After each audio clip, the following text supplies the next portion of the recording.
So hi friends, நம்ம இன்னைக்கும் அந்த காஸ்மிக் பிசிக்கல் பிளேன் அப்படிங்கறத நம்ம பார்க்க போறோம். லோகோயிக் பிளேன், மொனாடிக், ஆத்மிக், புத்திக், அப்புறம் mental or manasic plane, astral plane, அப்புறம் பிசிக்கல் பிளேன். நம்ம திரும்ப திரும்ப நம்ம இந்த லாஸ்ட் த்ரீக்கே நம்ம வந்துட்டு இருக்க போறோம். ஏன்னா நம்ம இந்த இடத்துல ரொம்ப இம்பார்ட்டண்டா ஃப்ரெண்ட்ஸ், நான் எல்லார்கிட்டயுமே நான் கேட்டுக்கிறது என்ன அப்படின்னா, ப்ளீஸ் நீங்க ஏதாவது ஒர்க் பண்ணிட்டு இருக்கீங்க அப்படின்னா எல்லாத்தையும் ஹோல்ட் டவுன் பண்ணுங்க. இது ஒரு 5-10 மினிட்ஸ் 15 மினிட்ஸ் தான். நீங்க அந்த 15 மினிட்ஸ் ஃபுல் அட்டென்ஷனோட லிசன் பண்ணுங்க.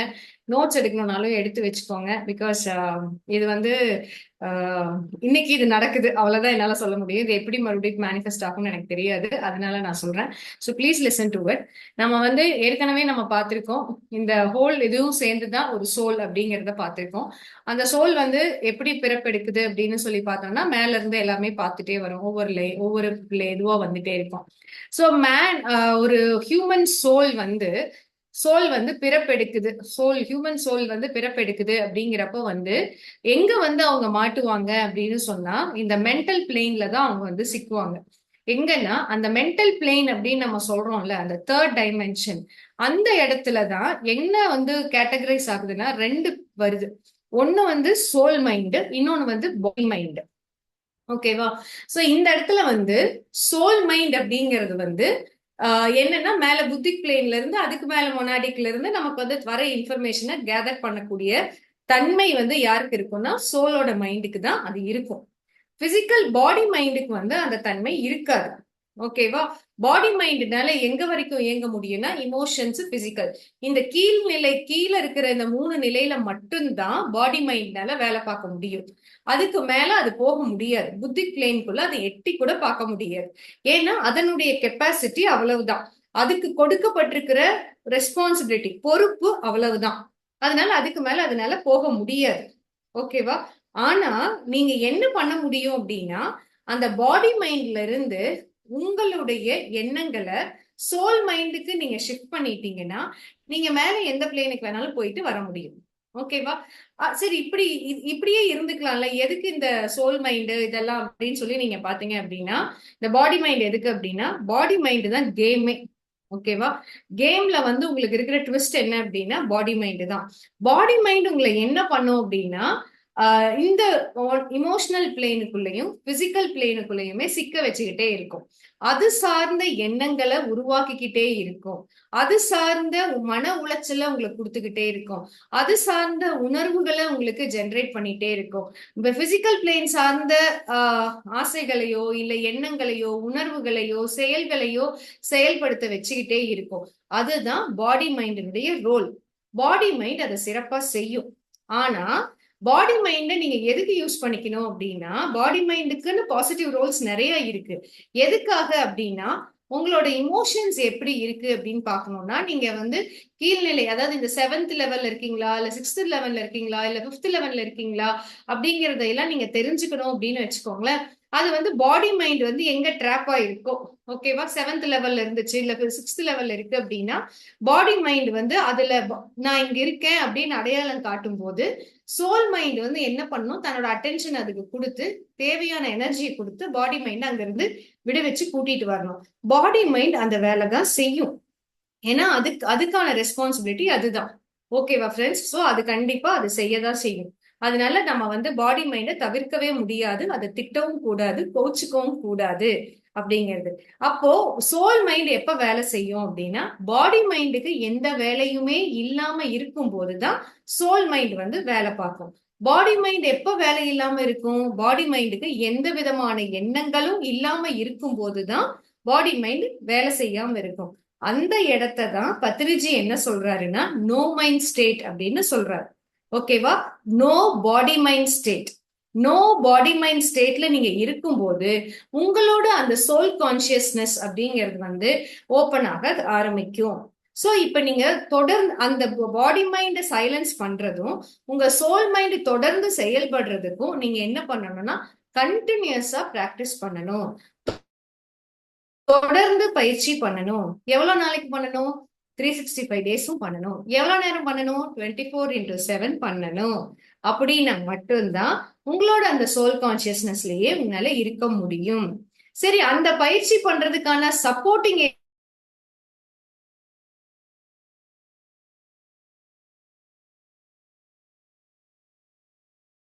இந்த மூணையும் நீங்க தொடர்ந்து செய்யும் போது உங்க பாடி மைண்டுக்குள்ள போய் நீங்க உங்க உணர்வுகள் ஆகட்டும், உங்க எண்ணங்கள் ஆகட்டும், இல்ல செயல்கள்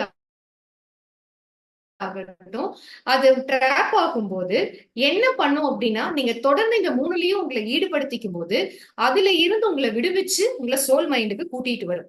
ஓகேவா? அந்த சோல் மைண்டுக்கு கூட்டிட்டு வர ஒரு சுய சுயமாகவே ஞாபகப்படுத்தக்கூடிய செல்ஃப் ரிமைண்டர் அப்படிங்கிறது வந்து என்ன அப்படின்னா இந்த மூணு தான். ஓகேவா? சோ இந்த மூணு ரிமைண்டர்ஸும் கண்டிப்பா நமக்கு வேணும். நம்ம லைஃப்ல அதை தனிப்பட்ட முறையில அதை ஃபாலோ பண்ணியே தீரணும். சரி, அப்ப இந்த செஷன்ஸுக்கெல்லாம் என்ன வேலை அப்படின்னு சொல்லி நீங்க பாத்தீங்கன்னா, அவங்க எல்லாருமே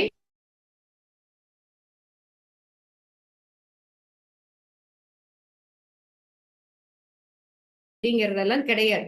அதனாலதான் பத்திரிஜி என்ன சொல்லிட்டாருன்னா, காட்ஸ், கிரியேட்டர்ஸ் அப்படின்னு சொல்லிதான் நமக்கு சொல்லுவாங்க. ஓகேவா ஃப்ரெண்ட்ஸ்? சோ நீங்க இருக்கணுங்கிறது தான் PSSM கத்து கொடுத்திருக்கு. நமக்கு யாராவது ஏதாவது கான்செப்ட் சொல்லி கொடுக்குறாங்க அப்படின்னா அவங்க நமக்கு ஒரு ரிமைண்டர், அவ்வளவு மட்டுமே. நீங்க குரு ஒரு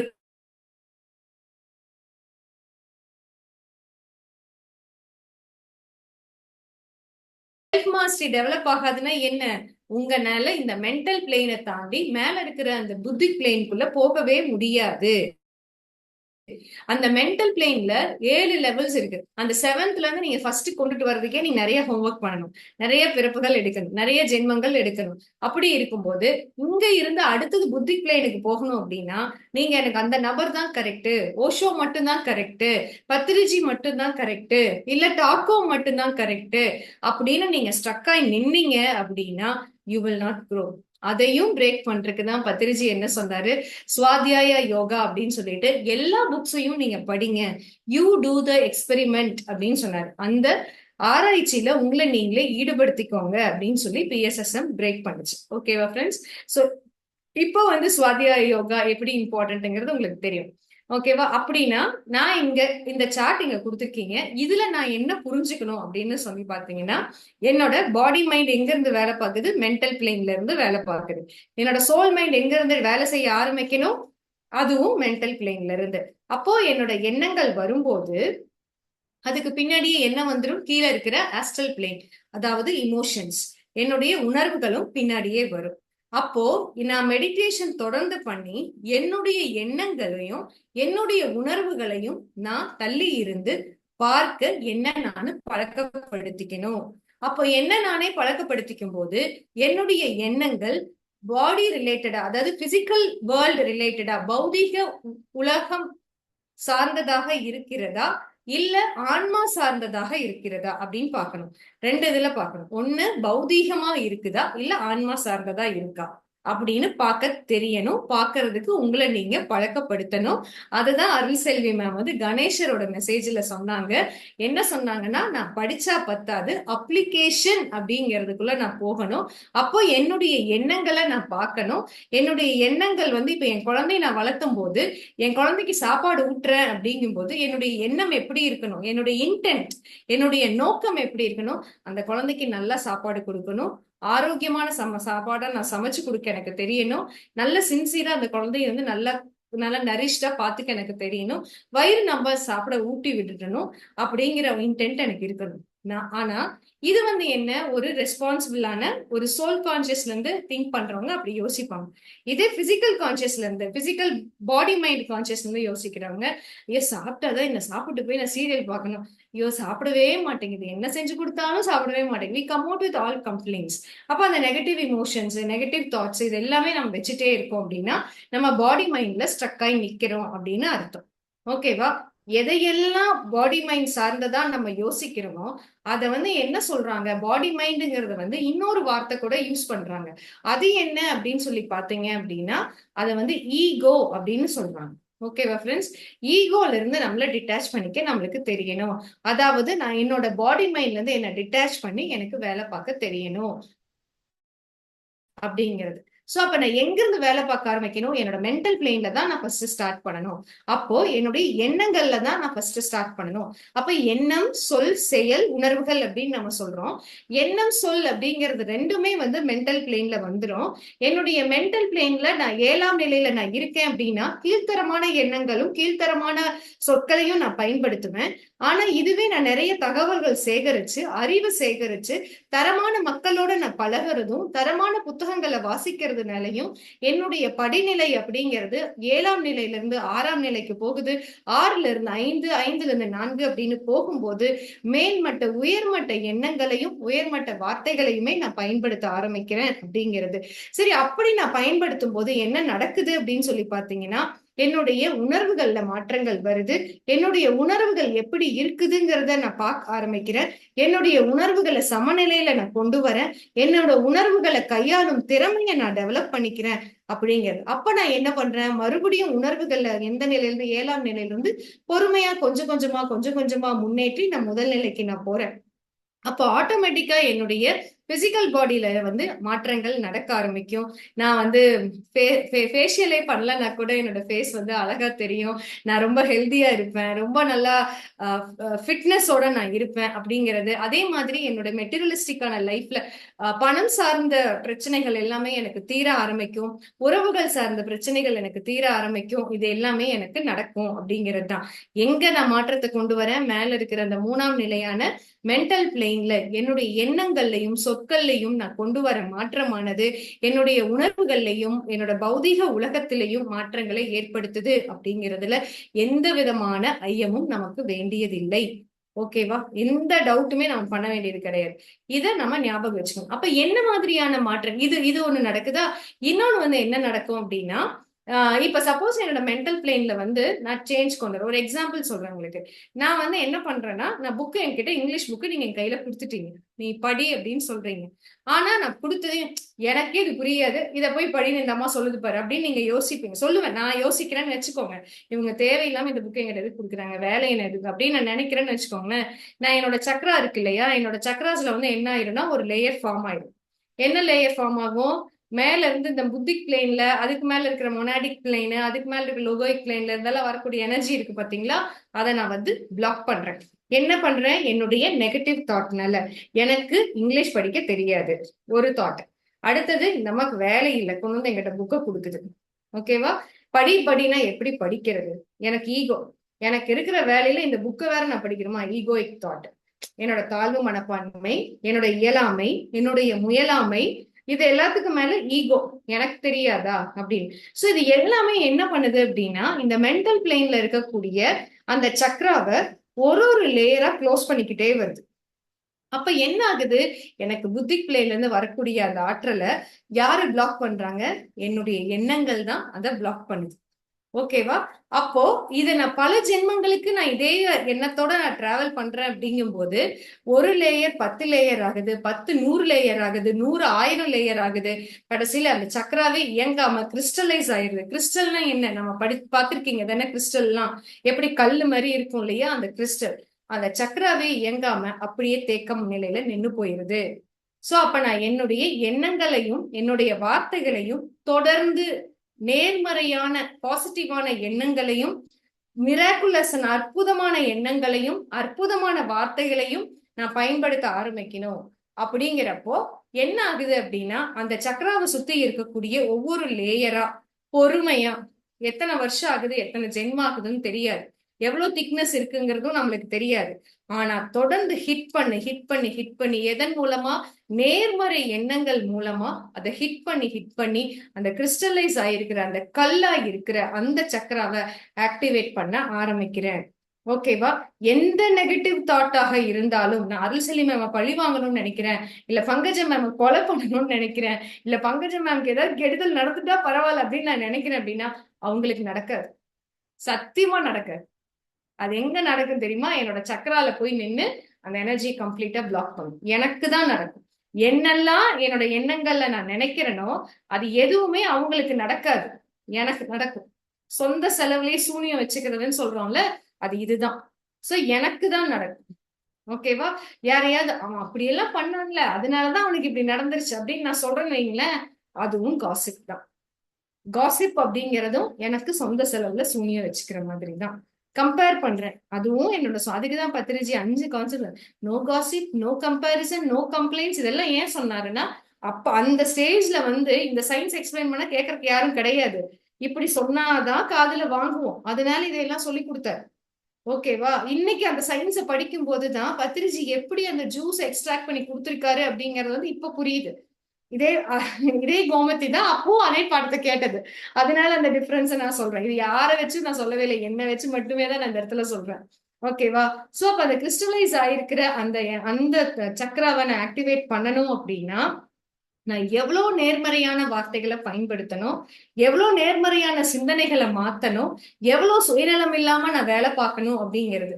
அதுக்கும் பத்திரிஜி ஒரு ஈஸியான டாக்டிக்ஸ் கொடுத்துருக்காரு, சர்வீஸ் அப்படிங்கிறது. அந்த சர்வீஸையே நீங்க வந்து வீட்ல இருந்தே ஸ்டார்ட் பண்ணுங்க. யாருக்கெல்லாம் என்னெல்லாம் செய்வீங்களோ அது அத்தனையும் சேவையாவே நினைச்சு செய்யுங்க. எந்த வேலை செஞ்சாலும் சேவையாவே செய்யுங்க. அப்ப இன்னும் அந்த கிறிஸ்டலைசேஷன் வந்து வேகமா பிரேக் ஆகும். ஆட்டோமேட்டிக்கா உங்ககிட்ட இருந்து அந்த புத்திக் பிளேன்ல இருந்து புத்திக் பிளேன்ல அதுக்கு மேல இருக்கக்கூடிய அந்த ஆத்மிக் பிளேன்ல இருந்து மொனாடிக் பிளேன்ல இருந்து லோகோயிக் பிளேன்ல இருந்து உங்களுக்காக அந்த எனர்ஜிய நீங்க எங்க ரிசீவ் பண்ணுவீங்க? மென்டல் பிளேன்ல ரிசீவ் பண்ணுவீங்க. ஏன்னா மென்டல் பிளேனை நீங்க வந்து எப்படி ட்ரெயின் பண்ணி வச்சிருக்கீங்க? ஹையர் கான்சியஸ்னஸ் வரும்போது, உயர்ந்த எண்ணங்கள் வரும்போது, உயர்ந்த ஐடியாஸ் வரும்போது அதை ரிசீவ் பண்ணிக்கிறதுக்காக பக்குவப்படுத்தி வச்சிருக்கீங்க. எப்படி? நிறைய ஆத்மிக் ஞானத்தை அறிவை வந்து சேகரிக்கிறீங்க, அது ஞானமா கன்வெர்ட் பண்றீங்க. எப்ப அது ஞானமா கன்வெர்ட் ஆகும்? நான் டிட்டாச்மெண்ட் பத்தி நான் பேசுறேன், ஆனா நான் பயிற்சி பண்ணலன்னு வச்சுக்கோங்களேன், அது ஞானமாகாது. டிட்டாச்மெண்ட் பத்தி நான் படிக்கிறது அறிவு, அதை என் வாழ்க்கையில நடைமுறைப்படுத்துறது தான் ஞானம். சோ விஸ்டம் அப்படிங்கிறது வந்து என்ன, ஞானம் அப்படிங்கிறது என்ன, என்னைக்கு நான் அப்ளை பண்றேனோ அப்பதான் அது ஞானமாவே அது கன்வெர்ட் ஆகுது அப்படிங்கிறத புரிஞ்சுக்கணும்.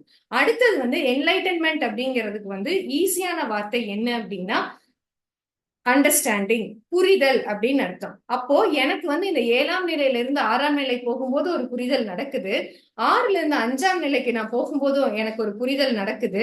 அப்போ ஒரே ஒரு இடத்துலதான் நான் என்லைட்டன்மெண்ட் ஆகுதா அப்படின்னா அப்படி கிடையாது. Enlightenment after enlightenment after enlightenment after அது நடந்துகிட்டே இருக்கும். ஞானம் அப்படிங்கிறத நம்ம அடுத்தடுத்து சேகரிச்சுக்கிட்டே போயிட்டு இருப்போம்.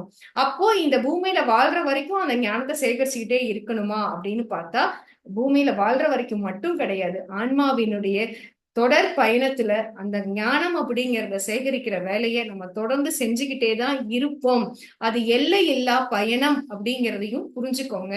அது எட்டர்னல் ஜேர்னி அப்படிங்கிறதையும் புரிஞ்சுக்கோங்க. ஓகேவா? அது ஒண்ணு. அடுத்தது வந்து நீங்க வந்து உங்க கர்மா அப்படின்னு சொல்லி வர்றதுல வந்து என்ன அப்படின்னா, இப்ப உங்க ஃபேமிலி, உங்க சரி ஃபேமிலி கூட சொல்ல வேண்டாம், இப்போ நீங்க எங்க எப்படி ஸ்டார்ட் பண்ணணும் அப்படிங்கிறது இருந்ததுன்னா, உங்க உங்க லைஃப் ரைட் நவ் நீங்க வந்து எழுதிக்கோங்க. ஒரு ஸ்வாட் அனாலிசிஸ்ன்னு ஒண்ணு சொல்லுவோம், நம்ம வந்து யூஸ்வலா எல்லா இடத்துலயும் அது செய்வாங்க. அதை நீங்க எழுதிக்கிங்க. ஸ்ட்ரென்த், வீக்னஸ், ஆப்பர்ச்சுனிட்டி, த்ரெட் அப்படின்னு சொல்றது. Strength, weakness, opportunity and thread. So என்னோட ஸ்ட்ரென்த் என்னென்னலாம் இருக்கு அப்படின்னு நீங்க எழுதுங்க. என்னோட வீக்னஸ் என்னென்னலாம் இருக்குன்னு எழுதுங்க. எனக்கு என்னென்னலாம் வாய்ப்புகள் இருக்கு அப்படின்னு எழுதுங்க. எதெல்லாம் என்ன பயமுறுத்துதுன்னு எழுதுங்க. அதுதான் உங்களோட கர்மிக் பேலன்ஸ். சோ நீங்க அதை வந்து மாசம் ஒரு தடவை செய்யலாம், செஞ்சு பார்க்கலாம் இந்த செல்ஃப் அனாலிசிஸ. ஸ்வாட் அனாலிசிஸ், சாரி, செல்ஃப் அனாலிசிஸ் டெய்லியும் பண்ணணும். ஸ்வாட் அனாலிசிஸ் மாசம் ஒரு தடவை நீங்க பண்ணி பாருங்க. அப்போ உங்க கர்மிக் பேலன்ஸ் எப்படி எல்லாம் மாறுது அப்படிங்கிறது உங்களுக்கு புரியும். ஓகேவா? அடுத்தது வந்து இன்னொரு ரொம்ப முக்கியமான ஒரு பாயிண்ட் என்ன அப்படின்னா, நேற்று அதை நான் சொன்னேன், இன்னைக்கு திருப்பியும் அதை ரிப்பீட் பண்றேன். ஃபர்ஸ்ட் திங் என்ன அப்படின்னா, ஆட்டிடியூட் அண்ட் டெண்டன்சி. இந்த 2 வார்த்தையும் எழுதிக்கோங்க. ஆட்டிடியூட் அண்ட் டெண்டன்சி அப்படிங்கிறது, ஆட்டிடியூடுங்கிறது அணுகுமுறை, டெண்டன்சிங்கிறது நம்மளோட மனப்பாங்கு. நீங்க எப்ப வந்து இந்த மென்டல் பிளேன்ல இருக்கக்கூடிய ஆட்டிடியூடு, மனப்பாங்கு, இந்த 2ஐயும் நீங்க சேஞ்ச் பண்ண ஆரம்பிக்கிறீங்களோ அப்பதான் நீங்க வந்து உங்க பாடி மைண்ட்ல இருந்து சோல் மைண்டுக்கு டிராவல் பண்ண முடியும். நீங்க நினைக்கிற மாதிரி பாடி மைண்ட்ல இருந்து டக்குன்னு சோல் மைண்டுக்கு போறதுக்கு சாத்தியமா அப்படின்னா சாத்தியம். நீங்க நிறைய படிச்சீங்கன்னா அது சாத்தியம். ஆரம்ப காலத்துல it will take so much time, நிறைய டைம் எடுக்கும். அது கஷ்டமான ஒரு ப்ராசஸ் தான், நான் இல்லைன்னு நான் சொல்ல மாட்டேன். இது எக்கச்சக்கமான ஹோம்ஒர்க் நீங்க பண்ணணும். அப்பதான் உங்களோட பாடி மைண்ட்ல இருந்து சோல் மைண்டுக்கு நீங்க போக முடியும் அப்படிங்கறதையும் நான் பதிவு பண்ணிக்கிறேன். ஆனா இதை செஞ்சு பழக்கப்படுத்திட்டீங்கன்னா அது மாதிரி ரொம்ப டெட் ஈஸியும் கிடையவே கிடையாதுங்கிறதையும் நான் இந்த இடத்துல சொல்லிக்கிறேன். சரி, அதுக்கு என்ன மாதிரி பயிற்சி வந்து நம்ம செய்யணும் அப்படின்னு சொல்லி நீங்க பாத்தீங்கன்னா, நான் சொன்ன மாதிரி டெண்டன்சில மாற்றங்கள் கொண்டு வரணும். ரெண்டாவது, அதாவது மனப்பான்மையில மாற்றங்கள் கொண்டு வரணும். அடுத்தது அணுகுமுறையில மாற்றங்களை கொண்டு வரணும். கண்டிப்பாக இந்த ரெண்டையும் நீங்க பண்ணணும். அதுக்கு நீங்க என்ன பண்ணணும் அப்படின்னா செல்ஃப் ரிஃப்ளெக்ஷன் அப்படின்னு சொல்றது. செல்ஃப் ரிஃப்ளெக்ஷன்னா என்ன? என்னையே நான் வந்து செல்ஃப் அனாலிசிஸ். இப்ப வந்து கோமதி, நீ பண்ணது தப்பு, இந்த இடத்துல நீ இப்படி பேசியிருக்க கூடாது, இந்த இடத்துல நீ இப்படி கை ஆட்டியிருக்க கூடாது, இந்த இடத்துல இப்படி கண்ணை சிமிட்டி இருக்க கூடாது, இந்த இடத்துல உன் தலை இப்படி கரெக்டா இப்படி சீவி இருந்திருக்கணும், இந்த இடத்துல நீ கரெக்டா பொட்டு வச்சிருந்திருக்கணும், இந்த மாதிரி யோசிச்சிருக்க கூடாது, இந்த மாதிரி செயல்ல ஈடுபட்டு இருக்க கூடாது. என்னையே நான் வந்து யோசிச்சு பாக்குறது, போத் பாசிட்டிவ்ஸ். அந்த இடத்துலதான் நீங்க என்ன கொண்டு வரீங்கன்னா ஸ்வாட் அனாலிசிஸ் கொண்டு வரீங்க. ஓகேவா? அந்த செல்ஃப் ரிஃப்ளெக்ஷன்ல தான், செல்ஃப் ரிஃப்ளெக்ஷன்ங்கிறது வந்து ரெண்டு வகையா நடத்தணும். ஒண்ணு வந்து எவ்ரி டே நடக்கணும், ரெண்டாவது மாசத்துல ஒரு தடவை நடக்கிறது. அந்த மாசத்துல ஒரு தடவை நடக்கிறது தான் ஸ்வாட் அனாலிசிஸ். சோ நீங்க இதை கான்சியஸா நீங்க பிராக்டிஸ் பண்ண ஆரம்பிக்கும் போது நீங்க என்ன பண்றீங்கன்னா, இந்த மென்டல் பிளேன்ல நான் 7 லேயர்ஸ் இருக்கு பாத்தீங்களா, அந்த 7ல இருந்து மேல 1க்கு உங்களை நீங்களே புஷ் பண்ணிக்கிறீங்க. அப்போ நீங்க 1க்கு நீங்க புஷ் பண்ண ஆரம்பிக்கும் போது இன்ட்யூஷன் பிளேனுக்குள்ள நீங்க வர ஆரம்பிச்சிடுறீங்க. இன்ட்யூஷனை நீங்க பெர்ஃபெக்ஷனுக்குள்ள கொண்டு போக, இன்ட்யூஷனை வந்து நல்லா ஃபாலோ பண்ணி நீங்க கொண்டுட்டு வரீங்க அப்படிங்கிறப்போ அது பெர்ஃபெக்ஷன் வந்துருது. அப்படிங்கிறப்போ நீங்க எங்க போறீங்கன்னா அடுத்தது இருக்கக்கூடிய ஆத்மிக் பிளேனுக்குள்ள நீங்க என்டர் ஆகும்போது நீங்க வந்து அதோட அது வந்து என்ன ஆகும்னா அந்த 5th டைமென்ஷனுக்குள்ள நீங்க போறீங்க. அந்த 5th டைமென்ஷனுக்குள்ள நீங்க போனதுக்கு அப்புறமா நீங்க ஆமா காசல் வேர்ல்டுக்குள்ள போகும்போதுதான் உங்களுக்கு வந்து அந்த பர்த் அண்ட் டெத் சைக்கிள் இருந்து லிவரேஜ் கிடைக்கும் நமக்கு. அப்போ நம்ம என்ன பண்ணுவோம்னா நிர்வாணிக் கான்சியஸ்னஸ். அப்ப அந்த இடத்துலதான் என்ன வரும் அப்படின்னா ஒன்னஸ் கான்சியஸ்னஸ். அங்க வந்து உங்களுக்கு வந்து யார் மேலையும் கோவம் வராது, பொறாம வராது, போட்டி வராது, சண்டை வராது, காசிப் பண்ணணும்னு தோணாது. அப்சல்யூட் ஒன்னஸ் கான்சியஸ்னஸ் இருக்கும். அந்த ஒரு ஒன்னஸ் கான்சியஸ்னஸ்குள்ள நீங்க போகும்போது ஜட்ஜ்மெண்டல் இருக்காது. நிறைய பேருக்கு அந்த ஆத்ம ஞானத்தை கொடுக்கணும் அப்படிங்கிறது இருக்கும். இன்னும் ஃபர்தரா எப்படி அண்டர்ஸ்டாண்ட் பண்ணிக்கலாங்கிற ஃபீல் வரும். நிறைய பிரமிட்ஸ் கட்டணுங்கிறது வரும். நிறைய பேருக்கு அந்த ஞானத்தை சொல்லி கொடுக்கணும்னு தோணும். ஏதோ ஒரு விதத்துல நம்மள சர்வீஸ்ல ஈடுபடுத்தி அந்த இதை கம்ப்ளீட்டா அதை முடிச்சிடணுங்கிற அந்த அந்த ஃபீல் வரும்போது அதை நீங்க எக்ஸ்பீரியன்ஸ் பண்ணும்போது தெரியும் ஃப்ரெண்ட்ஸ். அது எனக்கு எக்ஸாக்ட்லி ரைட் வேர்ட் போட்டு எனக்கு சொல்ல தெரியல. ஸோ ஒன்ஸ் அதை அந்த ஸ்டேஜுக்கு நீங்க வந்துட்டீங்க அப்படின்னா இந்த ரெண்டும் வந்து டிவைன் கான்சியஸ்னஸ்க்குள்ள நீங்க போயிட்டீங்க அப்படின்னு தான் அர்த்தம். அவ்வளவுதான் அந்த இடத்துல. சோ ஆனா நம்ம எங்க ஒர்க் பண்ணணும் அப்படிங்கறத நான் திரும்பவும் ஞாபகப்படுத்துறேன். நீங்க எங்க வேலை பார்க்கணும்னா இந்த மென்டல் பிளேன் அப்படிங்கிற, அதாவது உங்களோட எண்ணங்கள்ல நீங்க ஸ்டார்ட் பண்ணணும். அந்த எண்ணங்களுக்கு பின்னாடியே ஒளிஞ்சிட்டு இருக்கிற உணர்வுகளை நீங்க பார்க்கணும். அந்த எண்ணங்கள் வார்த்தைகளா வெளியில வரும்போது ரொம்ப ரொம்ப ரொம்ப ரொம்ப ஜாக்கிரதையா இருக்கணும் அப்படிங்கறதையும் நான் சொல்லிக்கிறேன். அடுத்தது இன்னொரு இம்பார்ட்டன்டான ஒரு விஷயம் என்ன தெரியுமா? நீங்க இந்த 7th இருந்து 6th இருந்து 5th 4th அப்படின்னு போறீங்கல்ல, அங்க வந்து பெருசா ஒரு விஷயத்த ஞாபகம் வச்சுக்கணும். என்ன தெரியுமா? நிறைய ஃப்ரஸ்ட்ரேஷன், ஏமாற்றங்கள் வரும்போதுதான் நீங்க ஒரு லேயர்ல இருந்து இன்னொரு லேயருக்கே நீங்க போவீங்க. ஓகேவா? சோ ஏமாற்றம் அப்படிங்கிறது, டிஸ்என்சான்ட்மெண்ட் அப்படிங்கிறது, ஏன்னா இது எல்லா ஸ்பிரிச்சுவல் புக்ஸ்லயும் இதை போட்டுட்டே இருக்காங்க. செல்ஃப் ரிஃப்ளெக்ஷன், ஆட்டிடியூட், டெண்டன்சிங்கிறது நான் மீத்துபிஷ்ல தான் நான் படிச்சேன். ஆட்டிடியூடுங்கிறது நான் ரெகுலரா இல்ல, ஆட்ரிபியூட்ஸ்னு ஒண்ணு வரும், ட்ரெய்ட்ஸ், உங்களோட இதை வந்து மாத்துறது. அதுக்கு இன்னும் ஈஸியான வார்த்தை தான் டெண்டன்சி. ஆட்ரிபியூட்ஸ் படிச்சிருக்கேன். ஓகேவா? அப்புறம் செல்ஃப் ரிஃப்ளெக்ஷன், அப்புறம் வந்து டிஸ்என்சான்ட்மெண்ட்.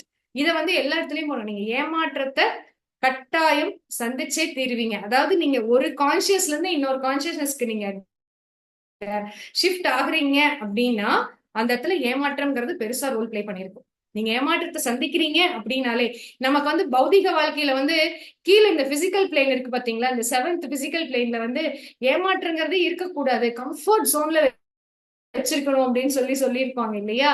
ஆக்சுவலா வந்து அந்த கம்ஃபர்ட் ஜோன்ல இருக்கிறது வந்து நம்ம நல்லா இருக்கோங்கிறதுக்கு அர்த்தமே கிடையாது. அது ரூல்ட் அவுட். நீங்க ஏமாற்றத்தை சந்திக்கிறீங்க அப்படிங்கிறப்பதான் நீங்க வந்து நம்ம பெர்செப்ஷன் எப்படி இருக்குன்னா, நான் ஜெயிச்சுட்டேன், நான் கப் வின் பண்ணிட்டேன் அப்படின்னு அந்த கப்பை ஷோகேஸ்ல வைக்கிறது தான் நம்ம ரியல் வின்னிங் அப்படின்னு நினைக்கிறோம். பட் அப்படி கிடையாது. நீங்க என்னைக்கு சவால்களை சந்திக்கிறீங்களோ, துக்கங்களை சந்திக்கிறீங்களோ, அப்பதான் நீங்க வின் பண்ணவே ஆன்மாவா நீங்க வின் பண்ண ஆரம்பிக்கிறீங்க அப்படிங்கறத நான் சொல்லிக்கிறேன். அதான் இன்னைக்கு ரீடிங் சேலஞ்ச்லயும் நான் சொன்னேன். சோல் கான்சியஸ்னஸ்க்கு உங்களோட பெர்ஸ்பெக்டிவ தலைகீழா மாத்தி போடும். நீங்க எதெல்லாம் வின்னிங் மொமெண்ட்னு பிசிக்கல் பிளேன்ல நினைச்சீங்களோ அது எல்லாமே ஃபெயிலியர் மொமெண்ட் இந்த சோல் கான்சியஸ்னஸ். ஓகேவா? யாரெல்லாம் நல்லா வாழ்ந்திருக்காங்கன்னு நீங்க இங்க இதுல நினைச்சீங்களோ அவங்கள சோல் கான்சியஸ்ல பாத்தீங்கன்னா அவங்க கீழே இருப்பாங்க. சோ அதனால நான் கஷ்டத்தை சந்திக்கிறதுக்கு என்ன நானே மனநிலையை தயார் பண்றது, என்னோட மைண்ட் செட்டை ப்ரிப்பேர் பண்றது. சேலஞ்சஸ் வருதா, yes I am ready to face it அப்படின்னு சொல்லி நான் என்னைக்கு நான் என்ன செட் பண்றேனோ, எஸ் வாட் நெக்ஸ்ட், என்னோட ப்ரிப்பரேஷன் எப்படி இருக்கணும் தெரியுமா, அடுத்த சேலஞ்ச் என்ன, அடுத்த சேலஞ்ச் என்ன, அடுத்த சேலஞ்ச் என்ன அப்படின்னு நான் போய்கிட்டே இருக்கணும். அந்த சேலஞ்சஸ வந்து ஆப்பர்ச்சுனிட்டிஸா, சவால்களை வாய்ப்புகளா கன்வெர்ட் பண்ணக்கூடிய மனப்பக்குவத்தை நீங்க தொடர்ந்து சுவாத்தியாய யோகா, சஜன சங்கத்தியம், தியானத்தின் மூலமாக மட்டுமே அதை உருவாக்கி கொள்ள முடியும் அப்படிங்கிறது தான். ஸோ எப்போ நீங்க அதை வந்து தொடர்ந்து நீங்க செய்யறீங்களோ அப்ப டெஃபினெட்லி நீங்க வந்து தேர்ட்ல இருந்து செகண்ட், செகண்ட்ல இருந்து ஃபர்ஸ்ட் அப்படின்னு நீங்க மூவ் ஆன் ஆகிக்கிட்டே இருப்பீங்க. அதுக்கு மேல இருக்கக்கூடிய இந்த இந்த 3 இதுலயும் நீங்க என்ன மாதிரியான அறிவை ஞானமா கன்வெர்ட் பண்றீங்களோ, நல்லா கேட்டுக்கோங்க, எந்த மாதிரியான அறிவை ஞானமா கன்வெர்ட் பண்றீங்களோ உங்களோட 4th லெவல்ல இருக்கக்கூடிய அந்த சாலிஸ்ல கோல்டன் காயின்ஸா போய் அது விழுகும். அது அதுக்கு மேல இருக்கக்கூடிய எனர்ஜிய ட்ரிகர் பண்ணி உங்களை கனெக்ட் பண்ண வச்சு உங்களை அதுக்கு மேல இழுத்துக்கிறதுக்கு அது முயற்சி பண்ணும். சோ எந்த அளவுக்கு உங்களோட இதை வந்து சமநிலை பண்றீங்க. இந்த இடத்துல வந்து இன்னொன்னு நல்லா ஞாபகம் வச்சுக்கோங்க, குட் கர்மா, பேட் கர்மா ரெண்டுமே இருக்கு. ஆனா ரெண்டுக்கும் நடுவுல உங்க மனநிலை வரணும். ஓகேவா? அந்த மனநிலையை அதிகப்படுத்தும் போது அந்த ஒன்னஸ் கான்சியஸ்னஸ் அதிகமாகும். அந்த மிடில் பாத் அப்படிங்கிறது ரொம்ப ரொம்ப ரொம்ப முக்கியமான ஒரு பாயிண்ட். நீங்க குட் கர்மால, ஏன்னா நான் நல்ல பொண்ணுன்னு என்னை பாராட்டிட்டாங்க, அந்த நல்லவன்னு ப்ரூவ் பண்ணணுங்கிறதுக்காகவே என்ன சஃபர் பண்ணிக்கிட்டே உட்கார்ந்துருப்பேன். ஓகேவா? குட் கர்மால ட்ராப் ஆகி நிக்கிற சோல்ஸ் நிறைய பேர் இருக்காங்க. பேட் கர்மால இருக்கோங்கிறதே தெரியாம அவங்க இருந்துட்டு இருக்கிறவங்களும் நிறைய பேர் இருக்காங்க. ஓகேவா ஃப்ரெண்ட்ஸ்? சோ அதனால நம்ம வந்து என்ன பண்ணணும், குட் கர்மாக்கும் போகாம பேட் கர்மாக்கும் போகாம, அதாவது நல்லதுக்கும் போகாம கெட்டதுக்கும் போகாம, அதாவது டியூவாலிட்டியில, இரட்டையில, இருமையில இருந்து ஒருமைக்கு என்ன கன்வெர்ட் பண்ணிக்கணும். அப்போ ஒருமைக்கு நான் கன்வெர்ட் பண்ணும்போது தான் எந்த கான்சியஸ்னஸ்க்கு நான் போறேன், 5th இருக்கக்கூடிய அந்த ஒன்னஸ் கான்சியஸ்னஸ், எங்க நிர்வாணிக் கான்சியஸ்னஸ் அப்படின்னு சொல்றோம் இல்லையா, அதுதான் ஒருமை அப்படிங்கிறது, அந்த ஒன்னஸ். அப்போ என்னோட மனநிலை, நீங்க உங்க மைண்ட நீங்க செக் பண்ணிக்கோங்க, நல்லதுன்னு போய் நிக்குதா என் மனசு, இல்ல கெட்டதுன்னு போய் நிக்குதா, இல்ல ரெண்டுக்கும் நடுவுல இருக்கா. ரெண்டுக்கும் நடுவுல இருக்கிறத நீங்க அதிகப்படுத்திக்கிட்டே போக போக 5th டைமென்ஷனுக்குள்ள நீங்க போறீங்கன்னு அர்த்தம். சோ 5th டைமென்ஷன்ங்கிறது நடக்கிறது வெளியில இல்ல, உங்களுக்குள்ள நடக்கிறது தான் 5th டைமென்ஷன். அந்த மிடில் பாத் அப்படிங்கறத எப்ப நீங்க முழுமையா நீங்க கொண்டு வந்துட்டீங்களோ அப்ப நீங்க 5th டைமென்ஷன்ல இருக்கீங்கன்னு அர்த்தம். இதுக்கு நீங்க தினமும் பிராக்டிஸ் பண்ணா மட்டும்தான் இது சாத்தியமாகும். 1 நாள் 2 நாள் பண்றதுலயோ, இல்ல வருஷத்துல 2 நாள் 3 நாள் பண்றதுலயோ, இல்ல குரு இப்படி கைய வச்சு ஆக்டிவேட் பண்ணி விடுறதுனாலயோ, இல்ல நீங்க ஏதாவது எங்கேயாவது போய் ஒரு 10 நாள் 15 நாள் மட்டும் கிளாஸ் அட்டென்ட் பண்ணிட்டு வர்றதுனாலயோ இது சாத்தியம் இல்லை. தயவு செஞ்சு புரிஞ்சுக்கோங்க. It has to happen every day, every க்ஷணம். ஓகேவா? ஒவ்வொரு நாளும் உங்களுக்குள்ள இது நடந்துகிட்டே இருந்தால் மட்டுமே, இந்த மாற்றங்கள் வந்தால் மட்டுமே, ஒவ்வொரு ஃபர்ஸ்ட் அறிவை சேகரிங்க, அந்த அறிவை விஸ்டமா கன்வெர்ட் பண்ணுங்க. ஒவ்வொரு நாளும் அன்றாட வே ஆஃப் லைஃபாவே அது மாறிடும். உங்க வாழ்க்கையில நடக்கக்கூடிய ஒரு வாழ்க்கையோட லைஃப் ஸ்டைலாவே அது வந்து அது மாறிடணும். அப்படின்னா மட்டும்தான் நீங்க நினைக்கிற அந்த 5th டைமென்ஷனான நிர்வாணிக் கான்சியஸ்னஸ் அப்படிங்கிறதுக்குள்ள நீங்க போக முடியும் அப்படிங்கிறது. அதுதான் 5th டைமென்ஷனை தவிர நீங்க நினைக்கிற மாதிரி இப்படின்னா வந்து மேஜிக் அந்த அதுக்கு பேர்ல அதுவும் நடக்கும். If you want you can do it. But அதனால என்ன டிரான்ஸ்ஃபர்மேஷன் நடக்க போகுது அப்படிங்கிறத நம்ம யோசிக்கணும். இப்ப இப்படின்னா மாறிடும் அப்படின்னா அதனால என்ன பிரயோஜனம்? எனக்கு அது வேண்டாம். பிகாஸ் சோல் வந்து ரொம்ப அட்வென்ச்சரஸ், அதுக்கு வந்து தானா செஞ்சு பண்ணணும், அந்த சுயசார்பு செல்ஃப் ரிலையண்டா இருக்கணுங்கிறது தான் ரொம்ப முயற்சி பண்ணும். ஓகேவா? சோ அதனால அதுக்கு அது மேஜிக் எல்லாம் பிடிக்காது. இட் வில் ஸ்ட்ரைவ் ஹார்ட், அதுக்கு வந்து ஒர்க் பண்ணும். ஸ்ட்ரைவ் ஹார்டுன்னு இல்ல, அது ஹார்ட், அது நிறைய வேலை பார்க்கும், பிஸியா வச்சுக்கும். அட்வென்ச்சரஸா இருக்கிறதுக்கு தான் அது பிடிக்கும். சோலோட நேச்சர் அதுதான். இந்த பாடி மைண்ட் தான் அந்த சோல் நேச்சரை வந்து பிளாக் பண்ணி வைக்கிறது. அந்த பாடி மைண்டோட வேலையை குறைக்கணும்னா மெடிடேஷன் பண்ணுங்க. பாடி மைண்ட்ல இருந்து சோல் மைண்டுக்கு போகணும்னா நிறைய புத்தகங்கள் வாசிங்க. சோல் மைண்ட்லயே இருக்கணும்னா அந்த அப்ளிகேஷனுக்குள்ள போங்க. இதுதான் ஃப்ரெண்ட்ஸ். ஓகேவா? ஸோ ஐ ஹோப் இப்போ வந்து இந்த சாட் உங்களுக்கு இன்னும் பெட்டரா புரிஞ்சிருக்கும்னு நினைக்கிறேன். ஏதாவது டவுட் இருந்துச்சுன்னா கேளுங்க. ஓகேவா? Let me stop my recording now.